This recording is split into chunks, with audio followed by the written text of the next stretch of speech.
मैं परमेश्वर का धन्यवाद करता हूँ कि परमेश्वर ने एक बार फिर मेरे जीवन में समय दिया और अवसर दिया ताकि परमेश्वर के पाक कलाम को, पवित्र वचन को आपके बीच में रखूँ। और मैं कोई बड़ा ज्ञानी इंसान नहीं हूँ। हाँ, जो वचन परमेश्वर ने मुझे दिया उसे मैं आपके सामने रखना चाहता हूँ। और साथ ही में हमारा यूट्यूब चैनल बनाने का मकसद ये है कि हम परमेश्वर के वचन को और प्रभु यीशु मसीह के सुसमाचार को लोगों तक पहुंचाना चाहते हैं ताकि लोग सच्चाई को जान सकें और समझ सकें। और साथ ही मैं ये कहना चाहता हूं, अगर आप हमारे YouTube चैनल के ऊपर नए हैं तो हमारे YouTube चैनल को सब्सक्राइब करना, बेल आइकन को प्रेस करना और इस वीडियो की लिंक को लेकर के आप अपने जी दोस्तों रिश्तेदारों के साथ शेयर करें ताकि और लोग परमेश्वर के वचन को जान सकें और समझ सकें। तो इसलिए आप हमारे YouTube चैनल को सब्सक्राइब करना और बेल आइकन को दबाना। तो चलिए हम परमेश्वर के वचन से सीखने जा रहे हैं और समझने जा रहे हैं।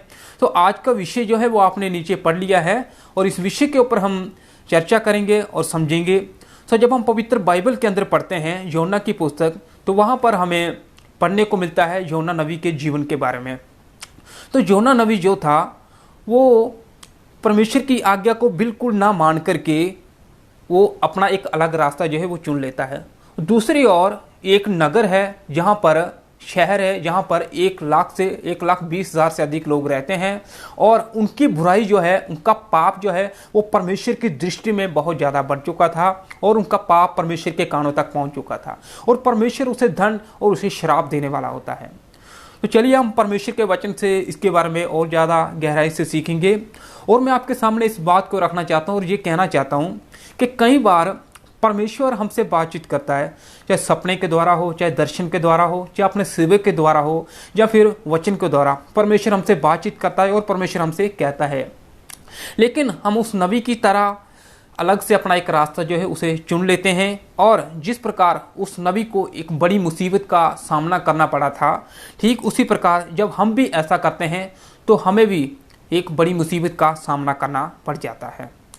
योना नबी की पुस्तक 1 चैप्टर 2 से 3 तक, तो वहाँ पर इस प्रकार से लिखा हुआ है, उठकर उस बड़े नगर निनवे को जा और उसके विरुद्ध प्रचार कर, क्योंकि उसकी बुराई मेरी दृष्टि में बढ़ गई है। परंतु योना यहोवा के सम्मुख से तर्शीश को भाग जाने के लिए उठा और यापे नगर को जाकर तर्शीश जाने वाले एक जहाज पाया और बाड़ा देकर उस पर चढ़ गया कि उनके साथ होकर यहोवा के सम्मुख से तर्शीश को चले जाए।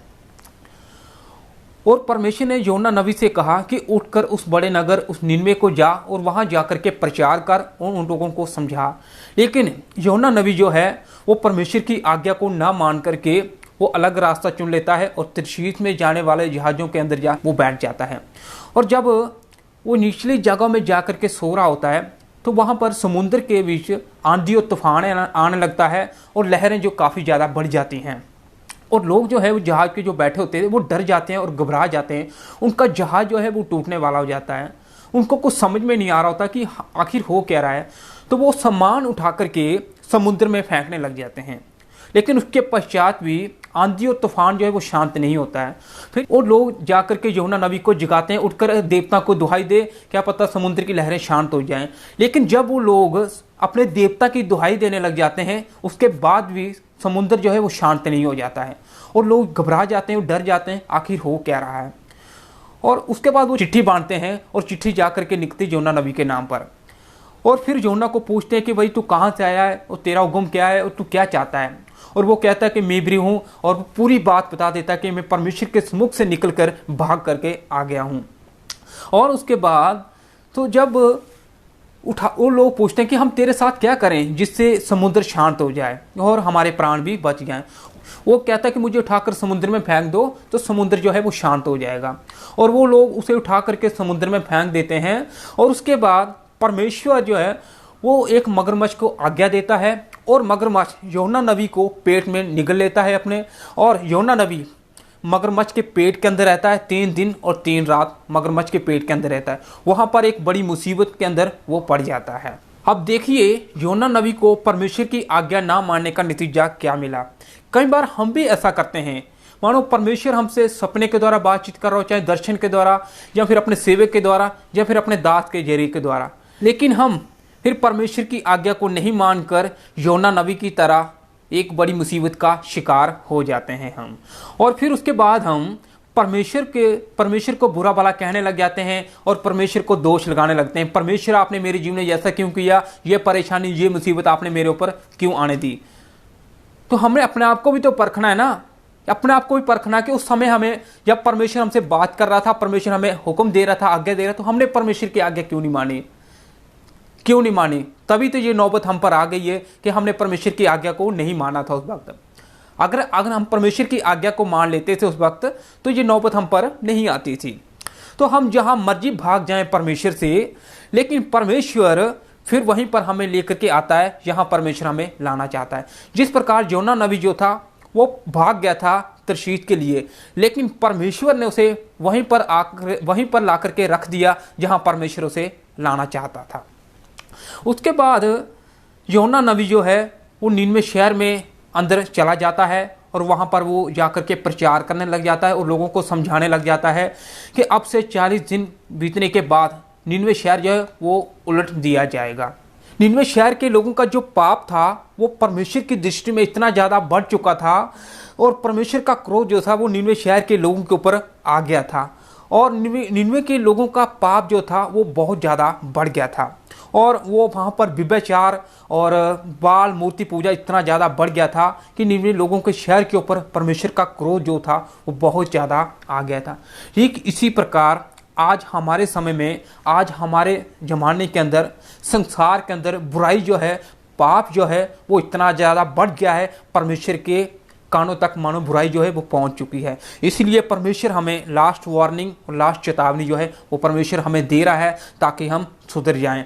और इसलिए परमेश्वर ने निनवे शहर को नाश करने की बजाय उसे एक चेतावनी, एक मौका, एक अवसर दिया ताकि वो मन फिरा ले और पश्चाताप कर ले, वरना आने वाले 40 दिनों के बीतने पर निनवे शहर जो है वो उलट दिया जाएगा और निनवे शहर के ऊपर परमेश्वर का क्रोध जो है वो आ जाएगा।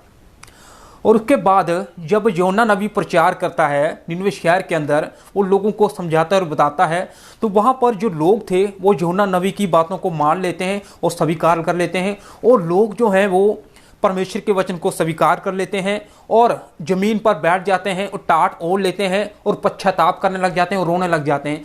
जब ये बात निनवे शहर के राजा के मन में जब पहुंचती है तो वहाँ का जो राजा है वो सिंहासन से उठ जाता है और अपने वस्त्र उतार करके और टाट ओढ़ के ज़मीन पर बैठ जाता है और वो सबको ये आज्ञा देता है कि निनवे शहर में जितने भी लोग हैं, चाहे वो जानवर हो चाहे वो लोग हैं, चाहे वो बड़ा हो चाहे वो छोटा हो, छोटे से लेकर बड़ा तक, भेड़ बकरी गाय पशु, ना कोई खाए और ना ही कोई पिए। उस राजा के आदेश के अनुसार तो उन सब लोगों ने पश्चाताप करना शुरू कर दिया और उन्होंने अपने पापों से, अपनी गलतियों से, व्यभिचार से, मूर्ति पूजा से उन्होंने मन फिरा लिया था। और परमेश्वर ने जब उन निनवे के लोगों को देखा कि लोग जो है वो पश्चाताप कर रहे हैं, अपने पापों से, अपनी गलतियों से मुड़ रहे हैं और परमेश्वर ने जो दंड निनवे के लोगों को देना था परमेश्वर ने नहीं उन्हें दिया, बल्कि परमेश्वर ने उन निनवे के लोगों पर दया करी और परमेश्वर ने अपनी इच्छा बदल दी। और मैं आपको ये बात बताना चाहता हूँ, जिस प्रकार परमेश्वर ने निनवे शहर के लोगों को सुधरने का एक मौका, एक अवसर दिया था परमेश्वर ने, और ठीक उसी प्रकार आज परमेश्वर हमारे जीवन में हमें भी एक मौका, एक अवसर दे रहे हैं सुधरने का, ताकि हम व्यभिचार से मन फिरा लें और मूर्ति पूजा से मन फिरा लें और बाल देवी देवताओं से मन फिरा लें। नहीं तो परमेश्वर अपने न्याय के द्वारा नर की आग में डाल देगा, नर की आग में डाल देगा। इसीलिए परमेश्वर आज हमें बुला रहा है ताकि हम अपने जीवन को बदलें, अपने मन को बदलें और अपने हृदय को बदलें, हम परमेश्वर के सामने पश्चाताप करें। जिस प्रकार निनवे के लोगों ने परमेश्वर के सामने पश्चाताप किया था और परमेश्वर के सामने चिल्लाए थे और पश्चाताप तौबा किया था, मन फिराया था पापों से, ठीक उसी प्रकार आज परमेश्वर ही हमसे यही चाहता है कि हम निनवे शहर के लोगों की तरह मन फिरा लें, पश्चाताप कर लें, नहीं तो परमेश्वर के न्याय के द्वारा आप नरक में डाल दिए जाएंगे। मिलते हैं एक और नई वीडियो के साथ।